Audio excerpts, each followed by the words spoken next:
అసలు గవర్నమెంట్ వేసిన టెండర్లు రాజకీయ పార్టీలు వేపిస్తున్నాయా, లేకపోతే గవర్నమెంట్ నామ్స్ ప్రకారం వేస్తారో అర్థమవుతలేదు.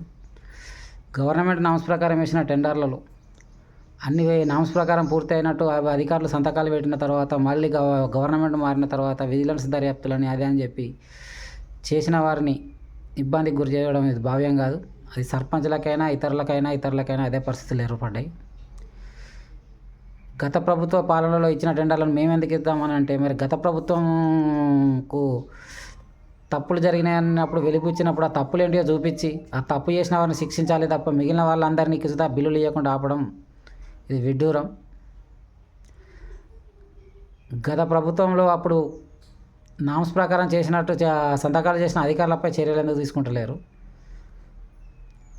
100 మంది పాల్గొన్న టెండర్లో కనీసం 100 మంది ఎలా తప్పు చేస్తారు? అలా తప్పు చేసిన వాళ్ళని పేర్లు ఎందుకు బహిర్గతం చేస్తలేరు? విజిలెన్స్ దర్యాప్తుతో 2 సంవత్సరాల నుండి మీరు గవర్నమెంట్ ఏం చేస్తుందని చెప్పి మేము ప్రశ్నిస్తున్నాం.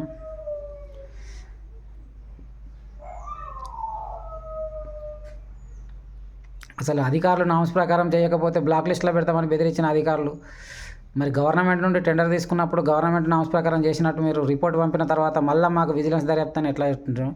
దాని విషయంలో మీరు పెన్ డౌన్ సమ్ ఎందుకు చేయడం లేదు? అంటే మీ పైసలు కాదు, మేము జేబులోకి వెళ్ళి పెట్టిన పైసలు లెక్క లాస్ అయిన వాళ్ళు ఇక్కడ ఉంటారు, మీరు లాభపడ్డట్టు మీరు అక్కడ ఉంటే కుదరదు. మీరు నామ్స్ ప్రకారం మేము వర్క్ చేయించినామని చెప్పి మీరు గవర్నమెంట్ దగ్గర ఎందుకు మాట్లాడతలేరు అని చెప్పి మేము అధికారులను కూడా ప్రశ్నిస్తున్నాను.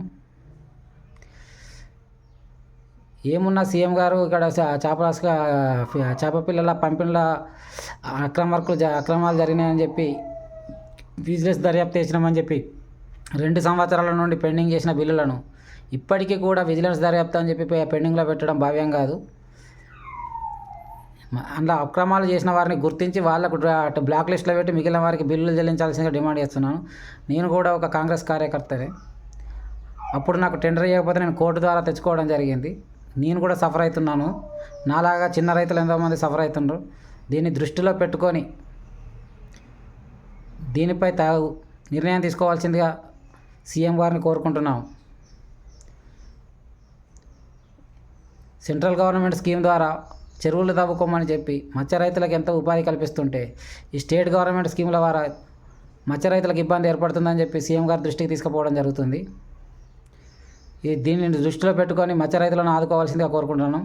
ఆంధ్రలో కరెంటు బిల్లులు తక్కువగా ఉన్న మత్స్య రైతులకు ఇక్కడ మాత్రం కరెంటు బిల్లులతోటి ఇబ్బందులకు గురవుతున్నారు. మత్స్య రైతులు అభివృద్ధి చెందాలంటే గవర్నమెంట్ దీనిని దృష్టిలో ఉంచుకొని మత్స్య రైతులకు సబ్సిడీలతో పాటు స్వచ్ఛమైన మత్స్య రైతులను ఎంకరేజ్ చేయవలసిందిగా, ఫ్రాడ్ చేసిన వారిని శిక్షించవలసిందిగా గవర్నమెంట్ రూల్ ప్రకారం బ్లాక్ లిస్ట్లో పెట్టి వాళ్ళ నుండి రికవరీ చేసుకోవాల్సిందిగా కోరుకుంటున్నాం. జై ముదిరాజ్.